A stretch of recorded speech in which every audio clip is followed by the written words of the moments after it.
We are live.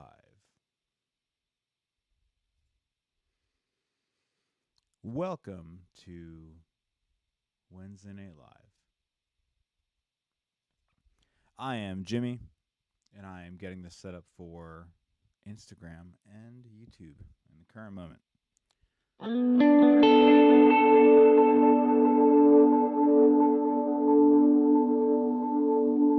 Welcome to Wednesday Night Live. My name is Jimmy. I am a musician and person of personhood out of Houston area. I love tube amps. I love the winter time. I love 11-pound Les Pauls.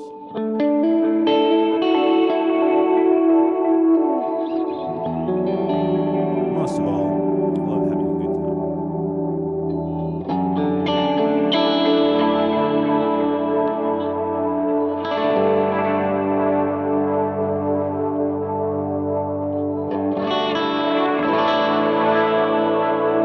Tonight I am joined by myself, a cold beverage.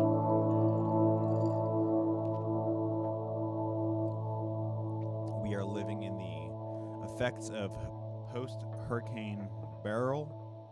Of course, we're not quite sure what to call it. If it's Beryl or Barrel. Beryl. I'm calling it Beryl.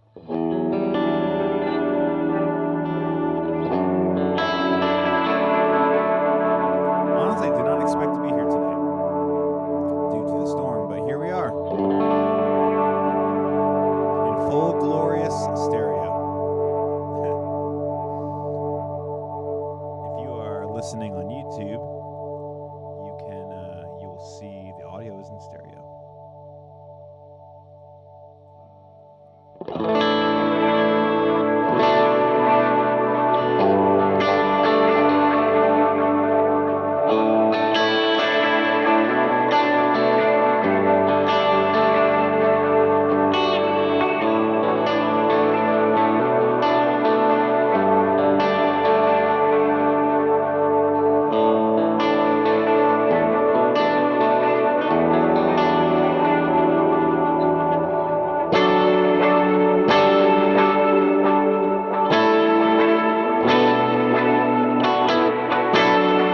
Thanks, bro.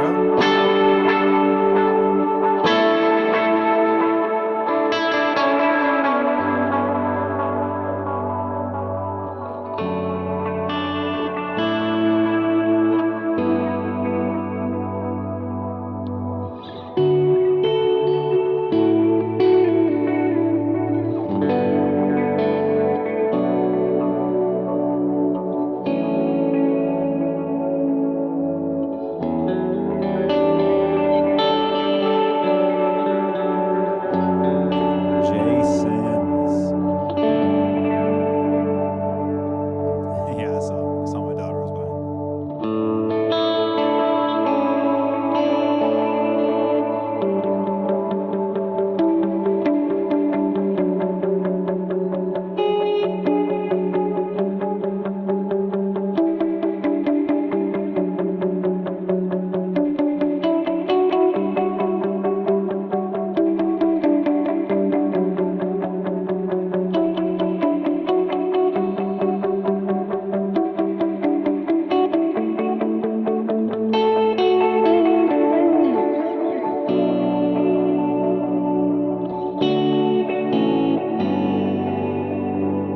Tonight I am playing through the Quad Cortex, and I'm using my Matchless Clubman capture, and I'm using the Worship Tutorials AC30 6TB or TB6, whatever it's called. That one. Tonight. They sound great. This is what it sounds like dry.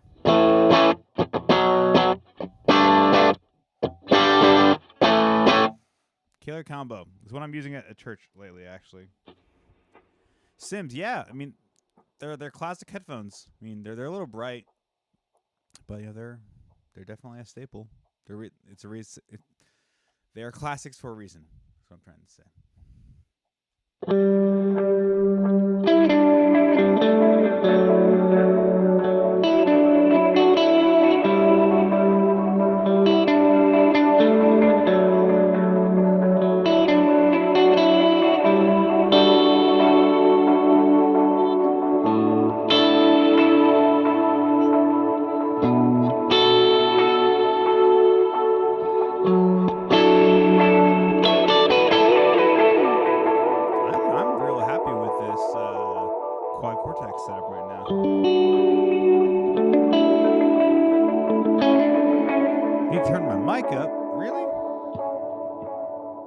That's interesting. Okay, sure.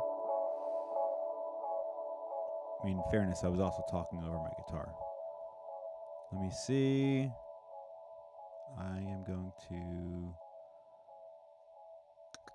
Where are you? This one.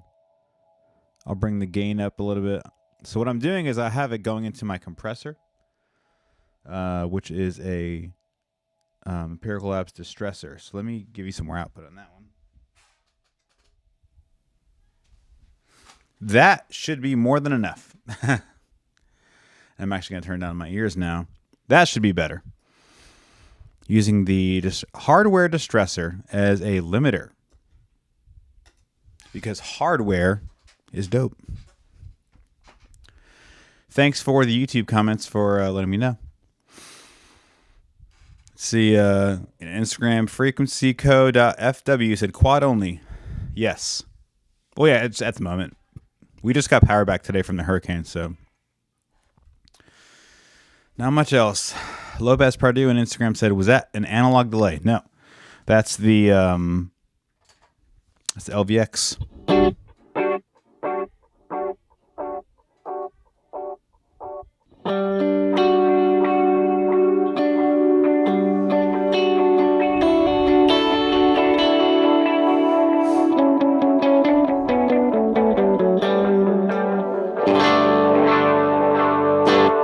Yeah, it is. It's the Maris LVX, and I have done a little bit of work to make it a little bit more tapey. That makes any sense? Jordan said, Jimmy, hope everything's good in Texas. Praying for you guys. Thanks, man.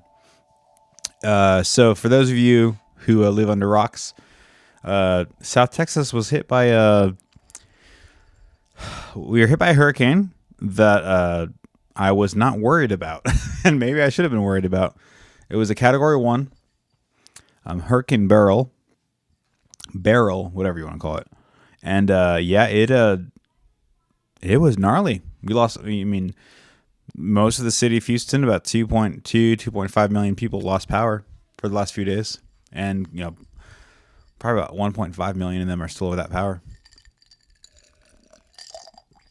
So yeah, it was a tough time.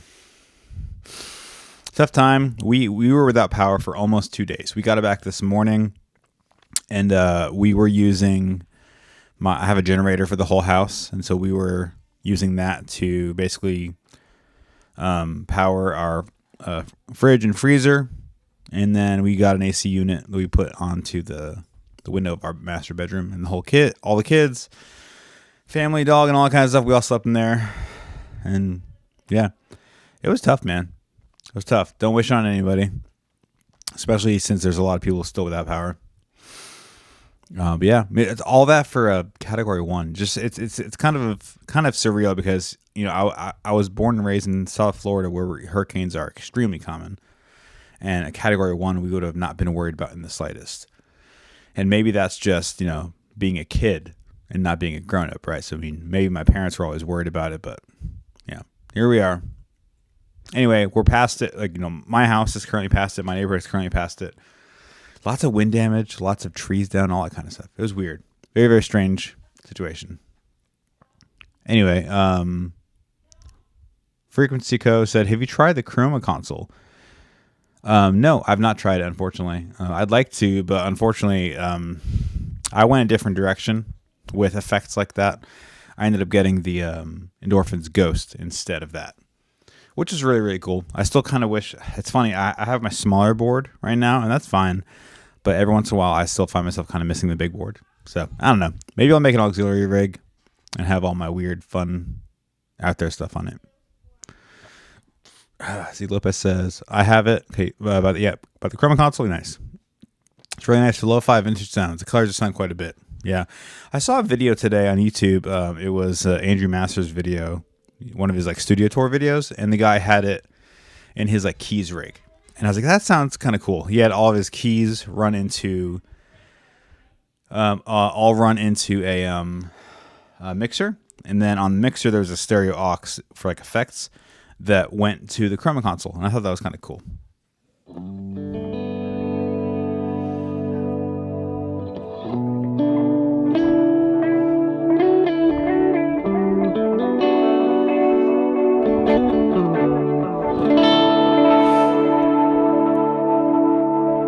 Yeah, I mean, maybe I will try at some point, but when it came out, there was a lot of hype around it, and I just wasn't really into going all in on the hype. So Alexo Ritz and a bunch of numbers said, how do you get the audio into your phone live? Well, I'm streaming from my computer. You can stream from your computer via any kind of broadcast software. I'm using OBS and Restream, so I can do it to YouTube and Instagram. And so that's how I have the audio and video. And I'm also using Loopback, which is a program that routes a bunch of audio sources into one output. So yeah, those are the happenings of the week. Tonight I'm using my Les Paul into the Quad Cortex, as I mentioned earlier. Using the LVX, Mercury X, and new thing, I picked up one of the new Kali 76s. So I have one of the smaller form factor Kali 76 fat compressors, and yeah, it's been great. Yeah, sounds good. Happy with it. I still have the Keeley, still have the Maxon, still have the case study.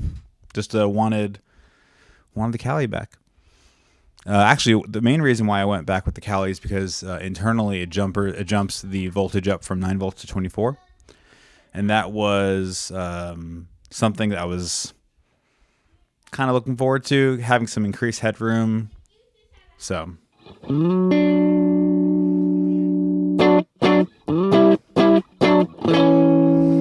I'm using it pretty hard right now.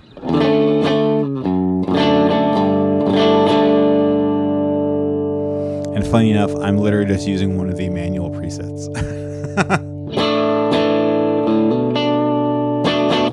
So this is what it sounds like with it off. This is just clean, nothing else. So it's actually quite a bit louder. Going back to the Kali 76.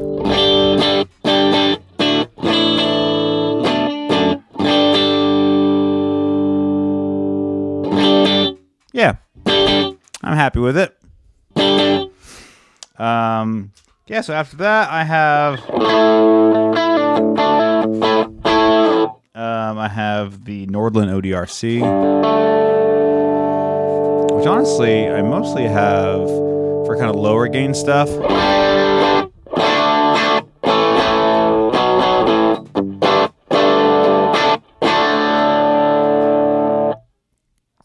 It's honestly kind of nice to have just a nice little semi-clean gain type thing.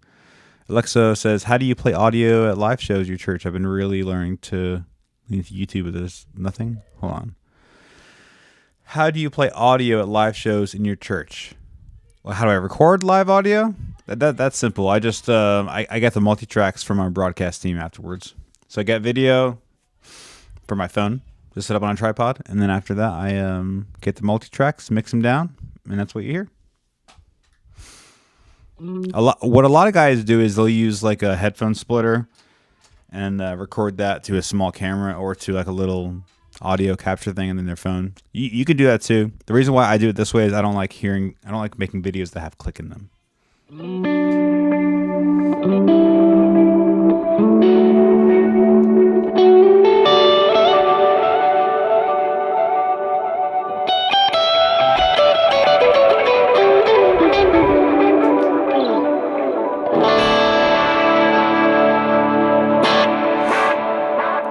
Jordan asked, how are you doing this live in stereo and all? I'm using the program called Loopback. It's a paid program. I bought it a few years ago actually, and I still have it. The license still works. So, and what that does is that takes a bunch of input sources. So like on my main Loopback setting, I have Ableton, my interface, Google Chrome if I wanted to, Reaper, Spotify, all that kind of stuff. And then you literally just like patch it into a main set of outputs. That's it. So like for instance, for me, so like my interface has like 94 inputs technically. And so I'm running my guitar through inputs 11 and Sorry. 11 and 12. That's how you're hearing the guitars. And then my microphone is actually going to my distressor, which is then coming out of output 41. So I send output 41 to output left and right. And then my same thing with my guitars. Yeah. I mean, it sounds kind of complicated, but it's basically all your audio sources get routed into the loopback program. And then from there, that's it. So, yeah. Lopez says, is the ODRC better than the Protein green side? I don't like how hard the green side compresses. So I didn't like the Protein at all. Literally at all. I didn't like the Protein at all. It was, I had it very briefly. Actually, I take it back. I had it for a few months, and I tried it once. Never even made it on my board. So, no real thoughts on it. I actually had an original early 90s Nobles ODR, and then loved it. It was awesome. Actually bought it from Guthrie Trap on Facebook Marketplace, which is kind of cool. And then a few years go by, and I kind of get wind of the Nordland stuff, and so I get the how do you get gains in no protein? Well, you see, you eat protein. You don't actually. Yeah. Anyway. So then once I kind of got hip to the Nordland stuff, I bought one, and then I compared it side by side. Went a few months with having both of them, and then I sold the Nobles. Yeah, so pretty straightforward. I like the Nordland a lot. It gives you more control over things like little things like. So the original Nobles just has the three knobs, right? And they can tend to be quite bassy. So the Nordland gives you independent control over drive, level, spectrum, gives you mid-range control, gives you a low-cut control, and then it gives you like a kind of like a drive compression type control. Yeah, it's killer sounding. So obviously right now I'm literally just using it as kind of a lower gain thing.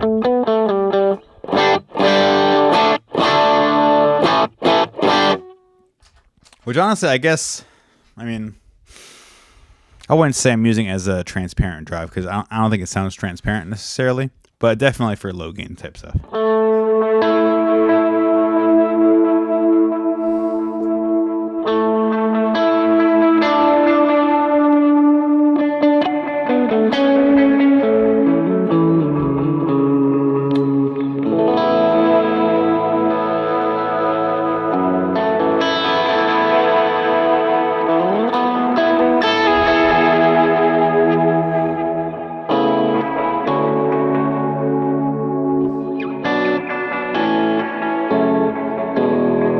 Yeah, so kind of cleaner sounding.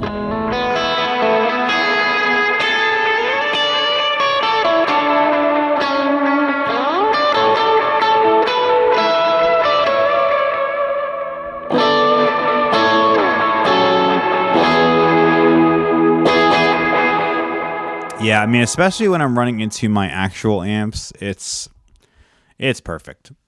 It's perfect. Funny story. So today I was going to, I was actually tempted to straight up buy the Tonex plugin. Just because it's kind of been a pain trying to having to try other people's things because people ask me to try it. And I was like, oh, okay, maybe I'll just go buy it. And I looked at, for some reason, I thought it was like $99 and not $199. I was like, man, I prefer to not to not spend that kind of money on a plugin just so I can try people's stuff out. And then I remembered, oh, I have Squad Cortex, or I'm borrowing the Squad Cortex, and so I was like, well, let's see what's on the Quad Cortex cloud. That could be fine. And so at church, I'm using my Matchless and my AC30. I was like, well, let's see if there's a decent AC30. First one came up was the Worship Tutorials one, Bradford and Brian. Downloaded it, put it on there. Sounds great. Sounds like mine. So there we are. Jordan said, is it absolutely necessary to run in stereo? Necessary? No. Is it fun? Yeah, absolutely.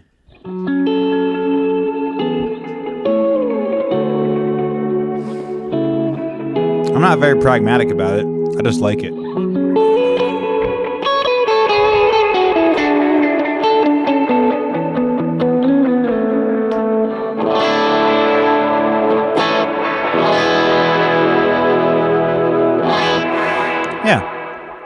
yeah, the whole idea of like what's necessary or whatever is kind of irrelevant to me. It's just fun.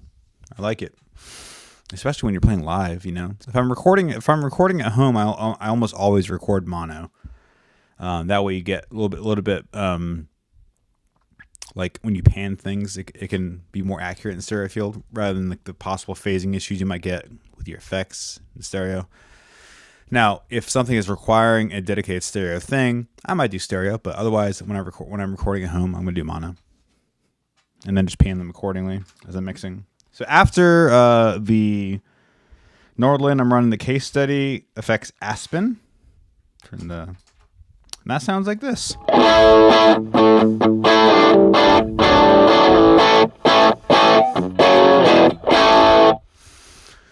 Jordan said, I just know a ton of guys who play in stereo, but I don't know if I have the ability to play in stereo in my church and my contacts. Oh, of course.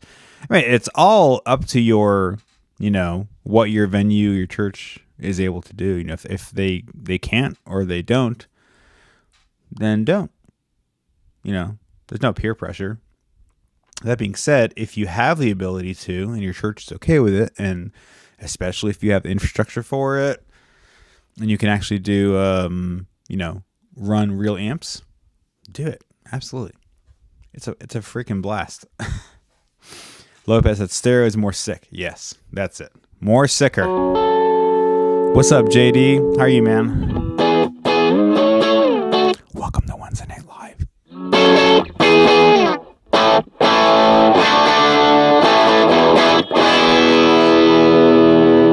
I have a feeling I might be clipping here. Let me check.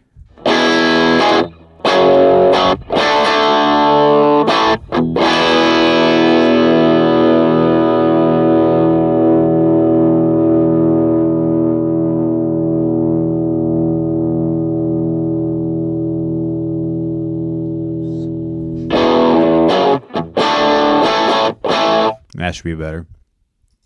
All right. Casey, what's up, bro? How are you, man?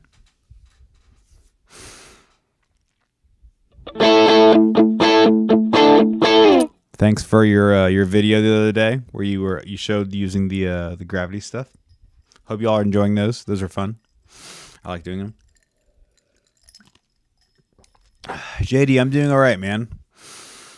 Dealing with the remnants of Hurricane Beryl.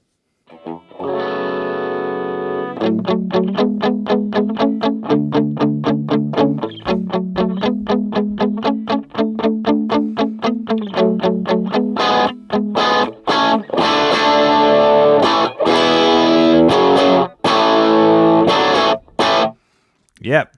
Dude, I tell you what, man. I don't talk about modelers very much, but I think the Quad Cortex is pretty great. It's it's all in one. It's literally right here. Sounds killer.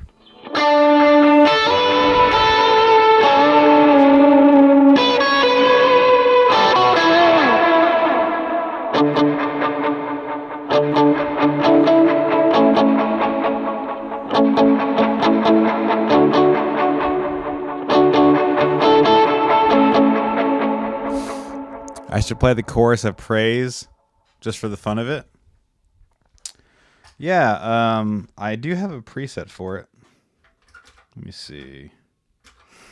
Yeah, gosh.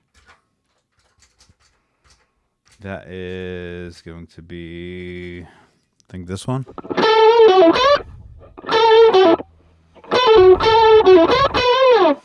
That's that's pretty much all I got.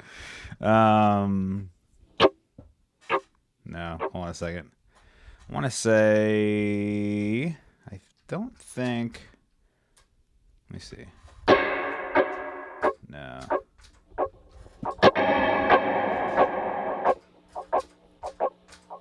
Oh, that's what it was. I had a gated reverb. So it was like, I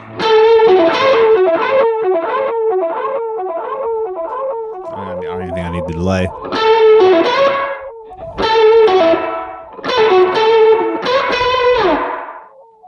That's fun.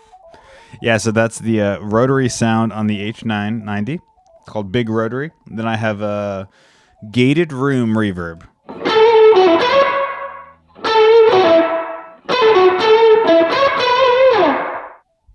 yeah, that's all I got. I made those presets and never used them because we never put the song into rotation. So there we are. Let me go back to... Yeah, right there. That should be good.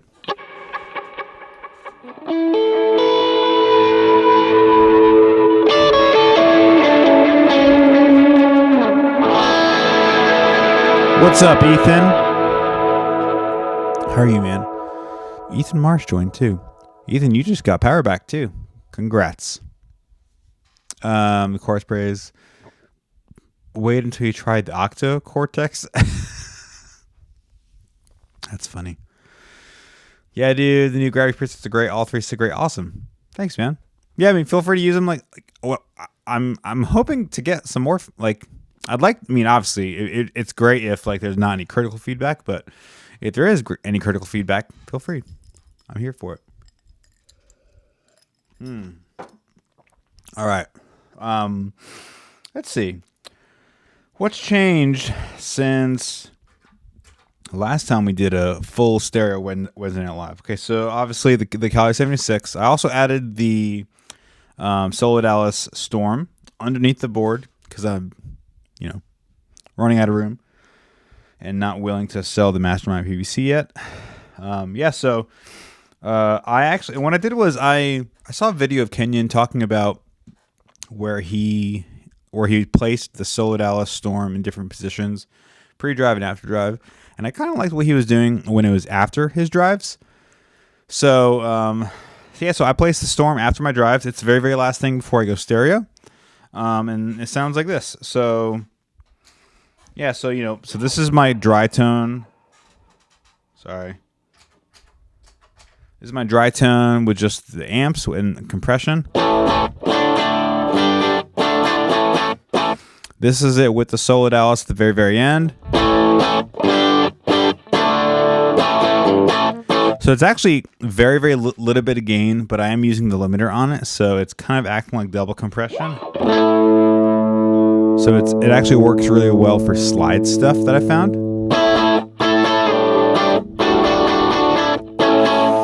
Lopez said, "No praise at your church, Jimmy. That's unbelievable." Yeah, no praise. No praise. We were gonna do the song, and then I don't remember, something happened. There was a change in the schedule of it, and it just never got added. I'm okay. I'm okay with not doing it. Anyway, so the Storm is at the very end. Sounds good. It's kind of adding just a very, very light gain. But the real fun thing is when you add it with something before it. So this is it with just the compressor and the Solo Dallas, the Storm. This is it with the Nordland going into it.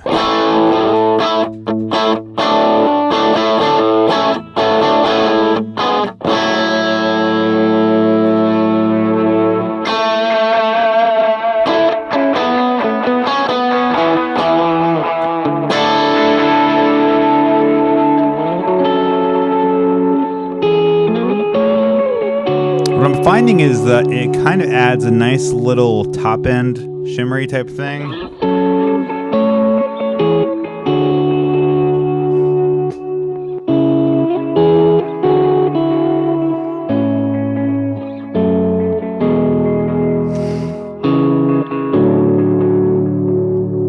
Yeah, it just kind of works, especially with the compressor.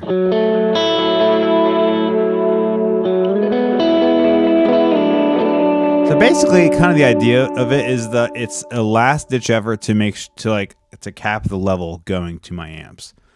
And I have it before the Klon too. So if I have the Solo Dallas on before the Klon, or after the Klon, it sounds like this.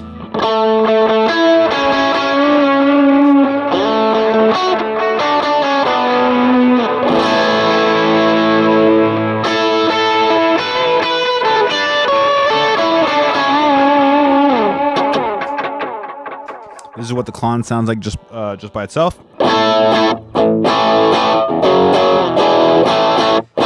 This is it with the solo, Dallas.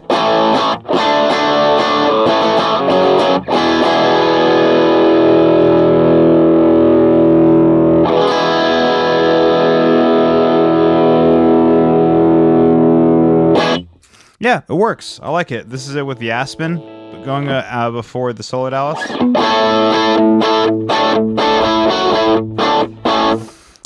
Jack LaRue on YouTube says, "What do you play? Is this a jam or a tutorial type stream?" This is just a stream to hang out and talk guitar and play around. That's it.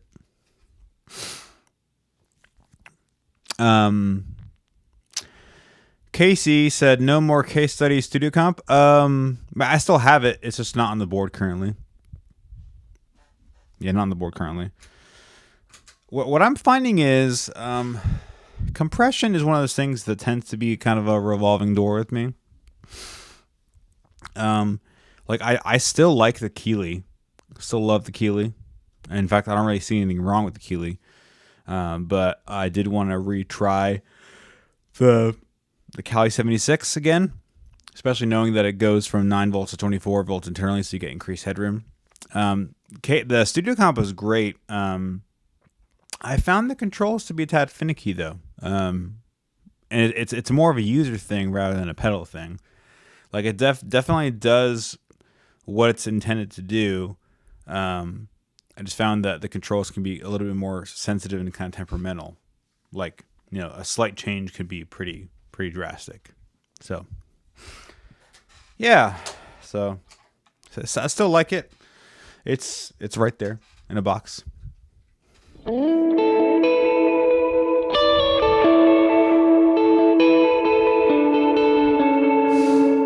Nice. Timothy Wilcox says, at number 32 in line for the Aspen, bro.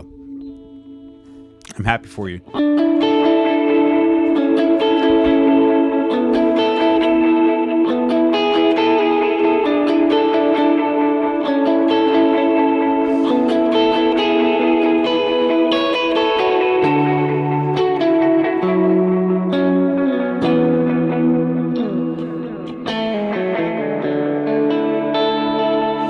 The Aspen's great, man. I like it a lot. I really do. I like it a lot. I've been super happy with it. I mean, it literally takes all the things that I liked about the Kilt and fixes them.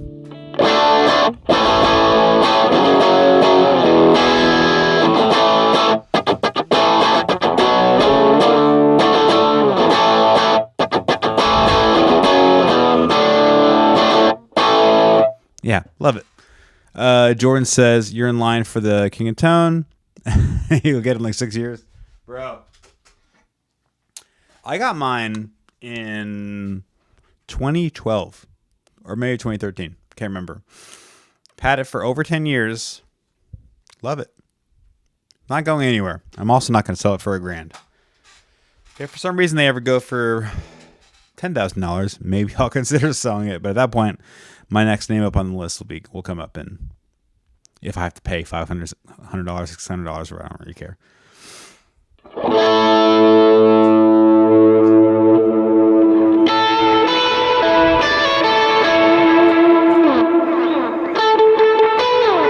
I think the most I've ever spent for a drive pedal, I think it was the Klon, or my KTR, and I want to say maybe like 6 or 7 years ago. I think I paid, how much was it? I think it was like $400 or maybe $500 for it. It's fine. Oh yeah. Okay, so I bought mine without the 4-jack version of it, and it was a simple mod. Sent it to them. They sent it back about a week later. I think it was like $100. Maybe not even. I think maybe it was like $75 or something like that, which was literally just like, I don't care. Add the 4 jacks to it. I do kind of want to put it back on the board, though. We'll see. Who knows? I might go back to the full big rig.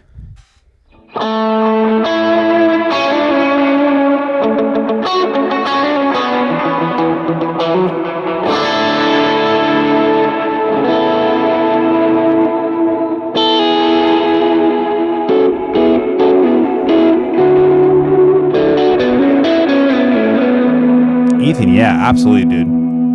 Dude, I mean, it took me years to do it. I don't know why it took me so long. I think I was nervous about shipping it, but no, they're great about it. What I like about the Analog Man is that he's like a old school business. He's like, ship the pedal with cash locked inside the pedal. like that's awesome. Yeah.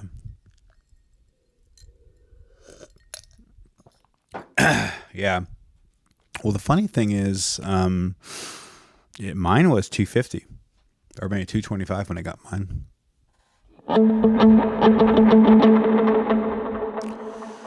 Oh, Ethan, yeah, I get that, man. Totally get it. I don't remember how I shipped mine. I think I maybe shipped mine via FedEx or UPS. I mean, they're all the same. So unless you're going to just drive to Connecticut and drop it off and then hope to God they ship it back, you know?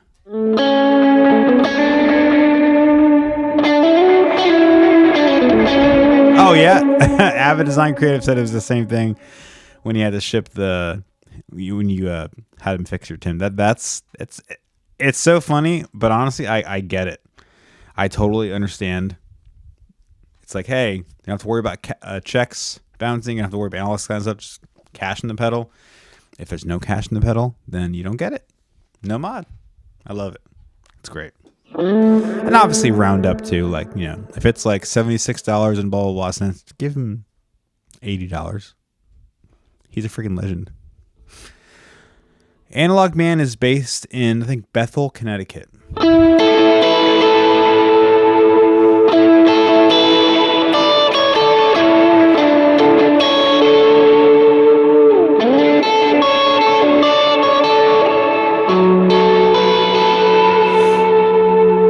Which Bethel, Connecticut is, funny enough, where my my uncle is from. Uncle on my mom's side. Bethel, Connecticut.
Jordan said you have an uncle from Ridgefield, Connecticut. Nice. Casey asked, so why do I never play the 330? You know what? The only reason why I haven't played it live lately is because a few months ago I put flat wound strings on it. That's the only reason. And it hasn't quite made it into the circle where I need that sound. Sorry, I'm tired, y'all. Sam McCabe, welcome to Wednesday Night Live.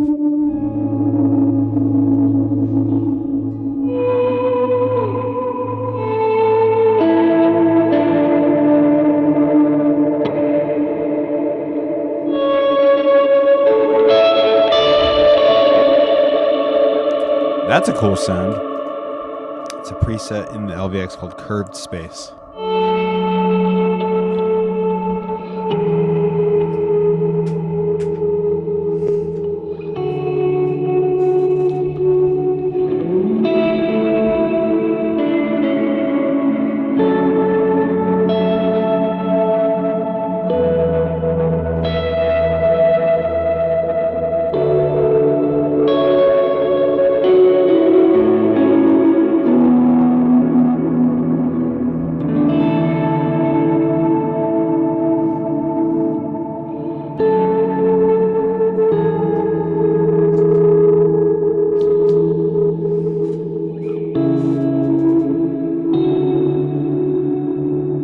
Sounds great. LVX stock preset number 74. Let's do it.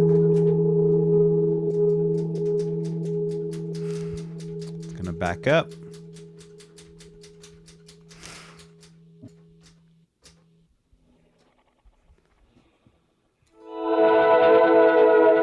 That's cool.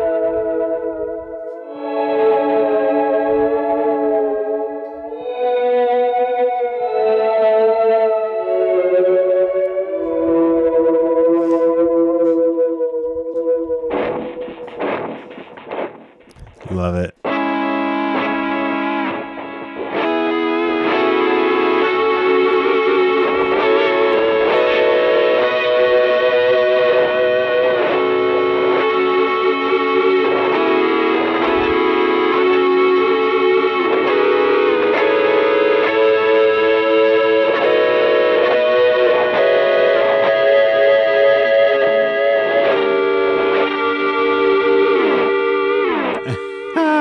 That's awesome. Let's see, what's number 75? Oh, yeah.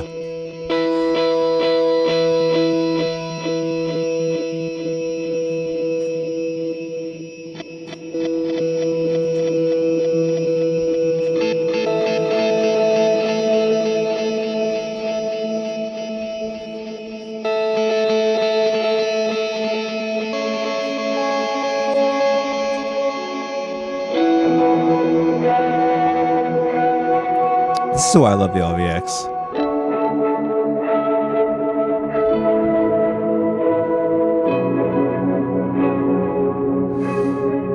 Jordan said, I have the Walrus RR1 and the Sus foot switch is so fun to play over and make space sounds with. Yeah.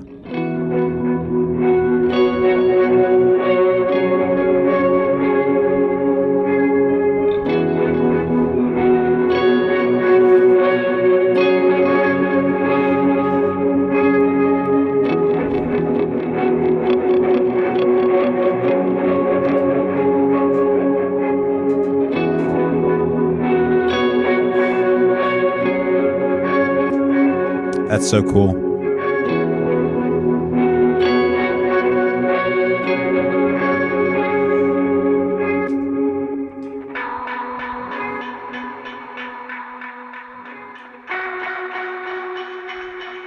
This is cool too.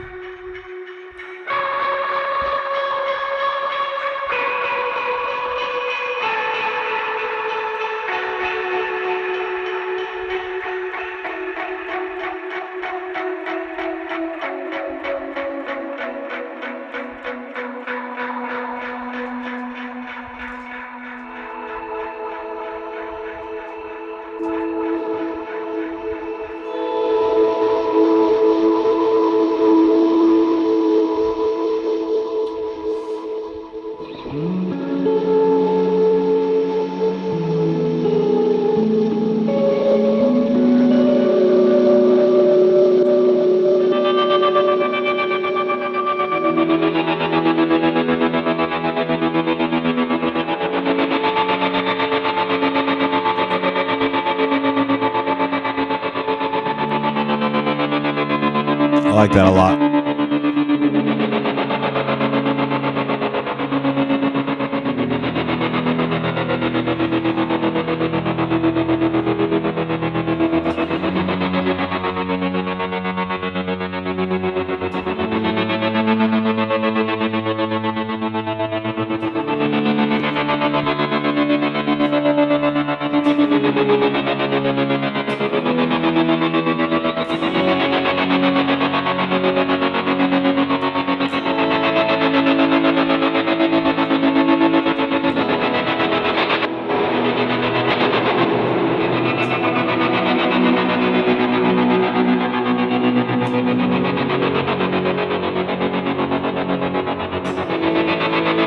Yeah, it kind of does sound like a Juno preset.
Love it. I mean, I could literally do this for hours.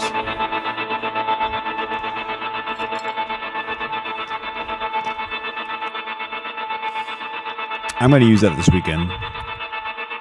Guaranteed.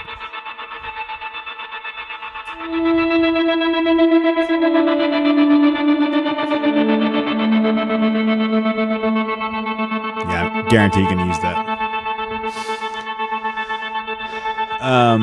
Casey, yes, I do. It's on the Quad Cortex Cloud for the Dual Citizen. Dude, it just keeps going. That was dope.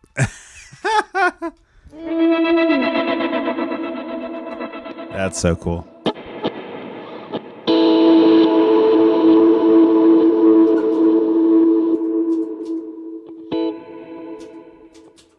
Yeah, they were at the blank presets.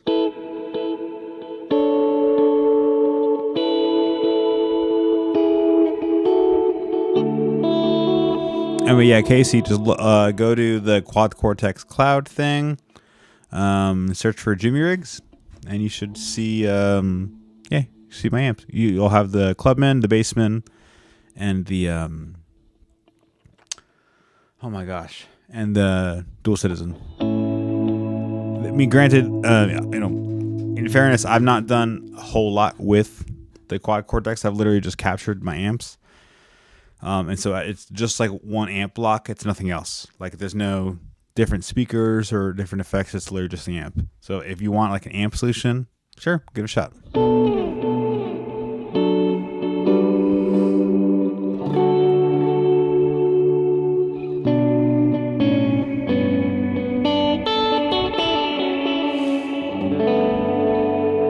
Very cool. All right, y'all. This was kind of a short Wednesday Night Live, and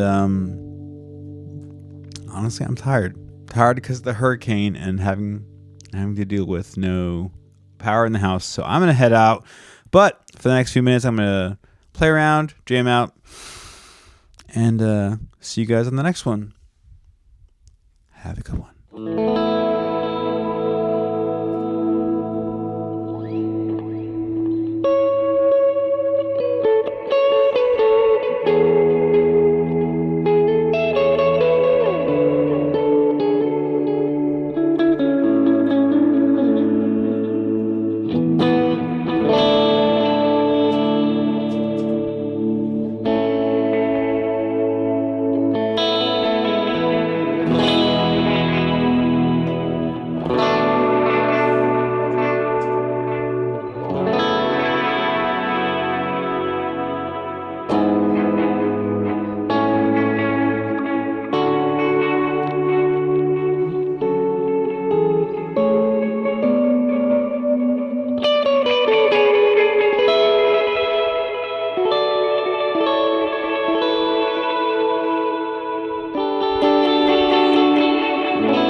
All right, y'all. Have a good one. Take it easy. Have a good week. I'll see you next week.